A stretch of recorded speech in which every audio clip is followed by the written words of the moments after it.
There's just something so almost poetic about the fact that he's clearly gone to these efforts to try and avoid the spotlight, but it's those very actions which have ultimately put him firmly in it. I don't see it a lot in agreements, but actually that is what the law requires. So if you're thinking of suspending an employee, you need to have a little discussion with them first. The dilemma is, can this government get that sweet spot, which probably we've never hit before for a long time, where actually you get real growth that's based on creating real value. We need to do some kind of deal with Donald Trump, rare earths for lowering our tariffs. Whether that's going to happen or not, who knows what's going to happen with Donald Trump and his tariffs. Kia ora and welcome to the Weekly Wrap, where we go over NBR's top video stories from the past week. First up, a recent Employment Relations Authority decision involving a lawyer's claim of unlawful suspension and constructive dismissal highlights the critical need for employers to follow due process and avoid acting on suspicion alone. Shelley Eden speaks with editor Hamish McNichol. This week's NBR Shoeshine is senior journalist Nicholas Poynton. Nicholas, let's start with the obvious. What's a Patsy director? Well, Jono, in an insolvency situation, imagine you're the director of a failing company. You're staring into the abyss, and you decide to actually appoint a Patsy, or a nominee director, as some would rather you call it, to fill your place as the director of the company. So when the company does fail, when it is placed into liquidation, it's not your name that is attached to it. Now, this practice isn't rampant in corporate New Zealand, but it's also not uncommon either. And there are actually recruitment firms out there whose job, or part of their services they offer, is to go out and find these Patsy or nominee directors. Usually it's people who don't mind having their name attached to a failed company, and they receive a bit of cash for doing so. It's entirely legal, it's all above board, but there are people in the industry that frown upon it. And it's something, for NBR, I look after a lot of our insolvency stuff, and I've been aware about this practice for a while. It's been something I've always wanted to write about, but to be able to do that, to hang a story on it, you need to find some clear-cut examples. And it was just my luck. A couple of weeks ago, I was trawling through the Gazette and I came across two interesting-looking companies, cross-referenced that with the company's office, and I came across this mysterious character, Toakeeper Tasefa. And when you looked at the director records, you saw this guy was appointed to these two companies about a month before they failed. But the incumbent director, this guy Aaron Gee, an Auckland property developer, he resigned just 2 days before it failed, and he also resigned his shareholding.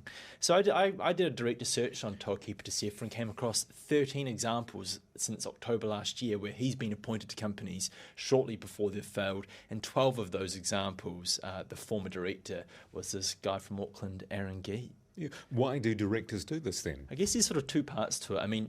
The first question I sort of had when I went into this is, why would an accounting advisory firm ever recommend this to their client, and then why does the director decide to do it? So we'll begin with that first part. Auckland accounting firm Gilligan Rowe, in the examples I've looked at in the Shoeshine piece, they were responsible for installing this guy, Toakeeper Tasefa, as the Patsy director. And the managing partner of the firm, Matt Gilligan, kudos to him, he agreed to an interview with me, and we had a really candid chat about why they're involved in it. And the point he really stressed to me is that his job, his loyalties are to the client. And if that company is facing insolvency, he will do everything he possible to support them through that process. And that includes putting all the options on the table, and that includes maybe potentially appointing a Patsy director. And they advise their clients on the pros and cons of this, but ultimately that rests with the director. And the potential benefit for the director here seems to largely be around reducing visibility. It's all about just meaning your name isn't necessarily attached to that failed company. It makes it just a little bit easy. It makes it a little bit harder for people to necessarily connect the dots. An important point here, though, as stressed by Matt Gilligan and other people in the insolvency industry, though, is that the former director, although they may be reducing visibility, they're not reducing liability. They don't transfer why that company failed. That responsibility is not transferred to the new director. They're still responsible. So in many respects, it seems to be largely cosmetic. That's the word that Matt Gilligan worked. In terms of some commercial benefits, one of the things that Matt Gilligan talked about is, say, imagine you're the director of multiple companies and one of your companies has failed in the past and you may be engaged in some sensitive business transaction and maybe you don't want your counterparties to know that you're the director of a company that's gone bust in the past. I mean, in that sense, you can maybe see there been some sort of commercial benefits to it, but I mean, it's sort of open to interpretation. So there's a perception element to it too. It's all coming down to perception, really, yeah. What do insolvency practitioners have to say? I mean, for the most part, they're all kind of critical of the practice. PwC's Craig Sanson, he's liquidating one of Aaron Gee's firms, and the word he used is he finds the whole practice bemusing. He doesn't understand why people do this.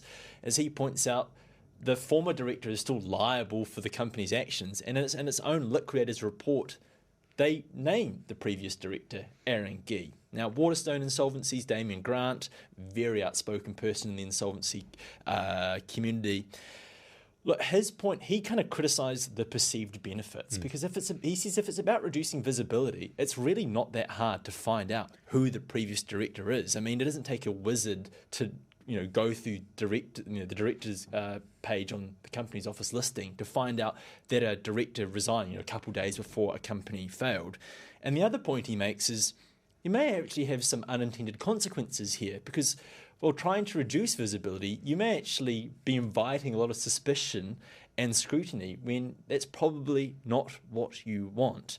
And I guess this sort of circles around to who Aaron Gee is. He's an Auckland property developer, made a few headlines last year with some stories that were written by Business Desk.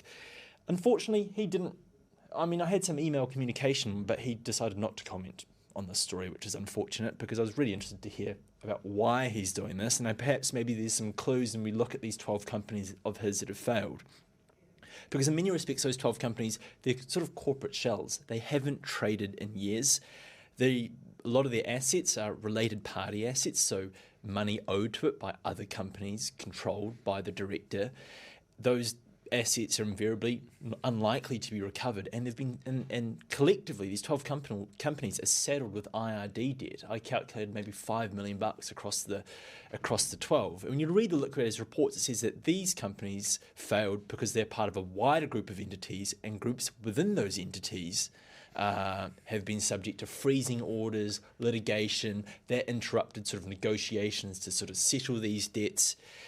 And look, those freezing orders, you read those judgments that are publicly available. I mean, judges in those freezing orders express concerns that Aaron Gee might be transferring assets or shifting assets around to try and avoid liability to creditors. So from that perspective, I think you can make some assumptions about why maybe he wanted to appoint a Patsy in this circumstance. But I find that there's just something so almost poetic about the fact that he's clearly gone to these efforts to try and avoid the spotlight, but it's those very actions which have ultimately put him firmly in it. Have you picked up any themes or trends with being a Patsy director here in New Zealand? I think, look, there's been other media that have reported that these Patsy directors have been welfare beneficiaries. I mean, I went into this, I don't know how to confirm that. I mean, and the people I've in the case of Toaki Patisef, I found no contact details for him. One of my redoubtable colleagues up in Auckland actually went and visited his residential address that's listed in the company's office to try and speak to him. He wasn't necessarily the subject of the story, but he's an interesting character in this to try and understand their motives. Look, we weren't able to establish any sort of communication there. But look, as I said, it's been previously reported that these recruitment firms look to use welfare beneficiaries. I haven't been able to confirm that, but look, it could be likely. A pattern of last-minute directorship changes before company collapses has revealed a murky but legal practice of appointing Patsy directors, raising serious questions about accountability, transparency and the ethics of shielding reputations in corporate failures. Senior journalist Nicholas Poynton with this week's NPR Shoe Show. A recent ERA decision has shown us the importance of not jumping to conclusions.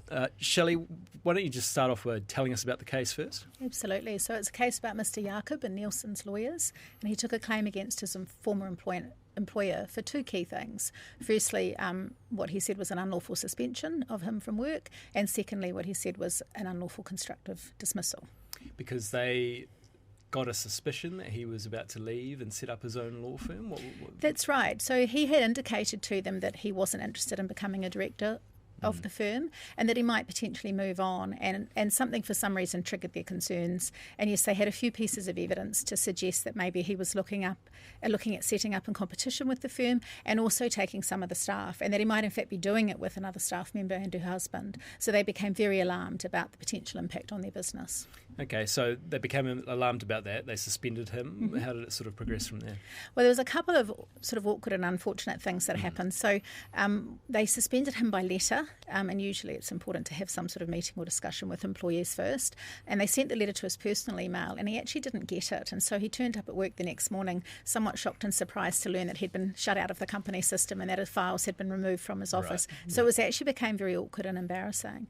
But and so that's something to watch for, obviously. But there's another key thing there, in that his employment agreement actually said that prior to a suspension decision, the employer would consult with the employer, talk with them, and they didn't do that. So a couple of things went wrong in this employment situation at the very outset. Is that a common part of an employment agreement? I don't see it a lot in agreements, but actually that is what the law requires. So if you're thinking of suspending an employee, you need to have a little discussion with them first about the proposal to suspend. So it's along the lines of, because of these complaints I've received, or because of this information I have, I'm thinking of suspending you while I investigate. And you just need to obtain some feedback from the employee on that decision prior to going ahead. And the employer didn't do that in this case. And that was quite a big deal to the ERA. They made quite a point of that in their decision. Yeah, well, ultimately that led to a $20,000 award against the company, and it is important. I think there's more to it as well, in that the Employment Relations Authority found that actually the evidence on which the employer was suspending was pretty basic. So it was more about suspicion and hearsay than actually something solid that they could say, actually, yes, we've got genuine reasons for this concern, we're being reasonable, and we must suspend you while we investigate. Because that's one of the key things with suspension. Is it actually necessary to do that while you investigate? And sometimes actually the authority will go, no, that couldn't be done in this case, and this is one of those cases. And like you say, particularly because much of the evidence they had was hearsay, there was nothing really concrete that they were relying on. That's right. And when you look at it, I can completely understand from an employer's perspective why they became concerned. But the reality is that an employee can start looking at options for alternative employment, or indeed self-employment, while still employed, and that's not necessarily a breach. It depends on what they are doing. And in this case, the level of evidence, the quality of it, and the nature of it just didn't get across the threshold. Okay. So obviously an interesting case in terms of lessons for employers. What hope does the rest of us have if a law firm gets this wrong? I know, well, and that I think that's partly why it's kind of an interesting case. I'm always interested when law firms get in trouble for that very reason, Hamish. But I think the key takeaways are: check your employment agreement before engaging in any process with your employees, employment agreement and any internal policy you have, because in this case, their contract, caused a problem for them, or an additional problem for them. The other thing is actually you need evidence, and that may sound obvious and simple, but I can understand why they got very concerned, but actually what do we actually have by way of evidence? And maybe before suspending or taking action, we just need to gather a little bit more, maybe ask some of the people involved. And there's, these processes can feel difficult and technical, but actually if you think about what you're expected to do, it's really just have a reason before you remove someone from their work, which is quite a drastic action. It's quite hard to come back from. So make sure you've got your ducks in a row a little bit before you do anything. To politics, with just weeks until Budget Day, Finance Minister Nicola Willis must balance fiscal discipline with the urgent need to stimulate genuine economic growth in New Zealand. Political editor Brent Edwards with this analysis. It's just 4 weeks until Finance Minister Nicola Willis delivers her second May budget. Let's bring in our political editor Brent Edwards. So, are we expecting anything major from last year's budget, Brent? No change in direction. I think the Finance Minister's been very clear that the operational allowances they've set of $2.4 billion for each year over the next 3 years, they'll stick to that, so there's going to be no big spend up in the budget. a lot of that money really is already committed with health spending and the like. So any real new spending initiatives, as last year, will have to come from cuts to other spending. What about the impact from the US trade tariffs? Yeah, well, that's an interesting one, and that's come quite late in the budget process. So a lot of the budget gets set, quite early, and so the finance minister has been pretty clear, though, that that's not going to change the approach. So, the questions about, well, okay, if the tariffs imposed by the United States have a negative impact on the New Zealand economy, which is the expectation, will the government do something in terms of some sort of fiscal impulse to try and get the economy going? And that's not the case. As I said, they'll stick strictly to those new operating allowances, so there won't be any sort of extra money from the government to help, if you like, make up for any kind of economic impact from tariffs. The expectation of both the government and of the Treasury is that any kind of heavy lifting around responding to that sort of economic impact will come from the Reserve Bank. So further cuts to interest rates, and so that's how they see that response to kind of any sort of slowdown in the economy that might come about as a result of increased tariffs around the world. Are those tariffs a dilemma for Nicola Willis? Well, the tariffs aren't so much a dilemma, but the dilemma that Nicola Willis faces is in the sense of that, she wants to obviously get the government books back into surplus 2027-2028, although that's the new measure of the operating balance. That's the operating balance which excludes gains and losses, but also excludes now ACC. That's X.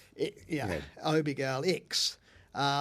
So she wants to manage the government's finances, but at the same time see the economy grow, because the government is, as we keep on hearing from the Prime Minister, Christopher Luxon, relentlessly focused on growth. So holding back on spending, if you like, that's going to be pulling back a bit on growth, and that's where she expects interest rates to help drive it. But do we then go back to the dilemma is, do we then go back to a situation where get the government books back into shape, but economic growth then is dependent, as it has been in the past in New Zealand, on largely rising house prices and effectively debt-fuelled spending, as households in particular spend more because they can borrow more because the borrowing costs are lower. And in that situation then does the country's financial position actually worsen, in fact that the country as a whole becomes more indebted even as the government gets its finances back into shape. So on the day she'll be wearing her finance hat, putting the economic growth one to one side? Well, no, I mean, because you expect every finance minister to come in and put together a budget which is not only going to manage the government's accounts, but also will actually provide some economic backbone to sort of, get the economy growing. I mean, the big dilemma every finance minister has faced for as long as I can remember is, how do you manage the government finances and grow the economy, but in the way that's based around productivity gains, around real increase in value, rather than spending that's based on higher immigration and more debt. And largely that's been a large part of the New Zealand growth history really over the last 20, 30 years, where it's been rising house prices, fueling sort of household spending and more immigration. So, the dilemma is, can this government get that sweet spot, which probably we've never hit before for a long time, where actually you get real growth that's based on creating real value.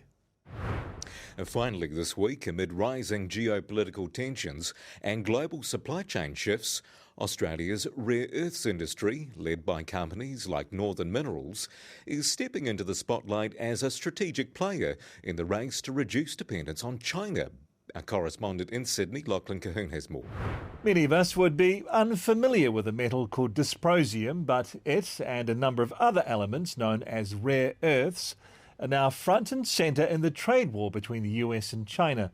China dominates rare earths production, but Australia also has a developing rare earths industry, which is getting fresh attention given the trade tensions. NBR's Sydney correspondent Lachlan Colquhoun is looking at the issue in his underarm column this week. And Lachlan, give us an outline of Australia's rare earths industry. For sure, Mike. So Australia's ranked fourth for known deposits and fourth for current production. So that might not seem significant, but the industry is sufficiently developed at the moment, and it could have its moment given the current trade tensions. I mean, we mine several rare earths. We don't have any onshore processing, but that could change quite soon. There are a couple of projects which would see us refine and process rare earths and decouple ourselves from the Chinese supply chain, which right now we're linked into. And of course, China completely dominates the market for rare earths across the world right now. So why has it become so important? So these rare earths are critical in technology products, computing, healthcare, advanced healthcare, and also in defence. I mean, an iPhone has at least 5 rare earths in it for magnets and displays. And strategically, they're critical in many military applications, jet engines, missile systems, radar. An F-35 fighter jet, for example, has over 400 kilograms of rare earths in its system, everything from warfare systems to its rudders. So China's a dominant player. They've retaliated against US tariffs by announcing an export control framework on rare earths and a new licensing system, which is bound to restrict supply. So this is behind the US interest in Greenland. Greenland's full of rare earths, apparently, and also key to Trump's continuing to deal with the Ukraine. But the reality is it would take years to get these deposits into the supply chain. I mean, Greenland, for example, everything is below the ground, and they're starting from scratch with a blank piece of paper with the rare earths. Lachlan, can you give us some examples of Australian companies in this space? For sure. The main one is Lynas. They started as a gold miner. They've been doing rare earths since about 2000. They've got a processing facility in Malaysia. That's been fairly controversial because it has produced nuclear waste, and there's a big movement against Lynas's social license to operate in Malaysia. So there have been some restrictions on their operations there. I think they're working in like 3-year increments on their license to operate there. But currently they're processing in Malaysia. Under the Biden administration, Lynas signed a deal to create a processing plant in Texas, but there are regulatory issues slowing that down. And right now, they actually do use China for some of their refining.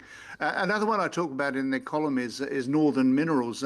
You'd think it was a penny dreadful stock on the ASX. The shares haven't gone over 7 cents in the last 5 years, but they doubled from 2 cents to 4 cents in April as a result of all the trade tensions. And the company is aiming to be the first producer of dysprosium outside of China. So that is potentially quite significant.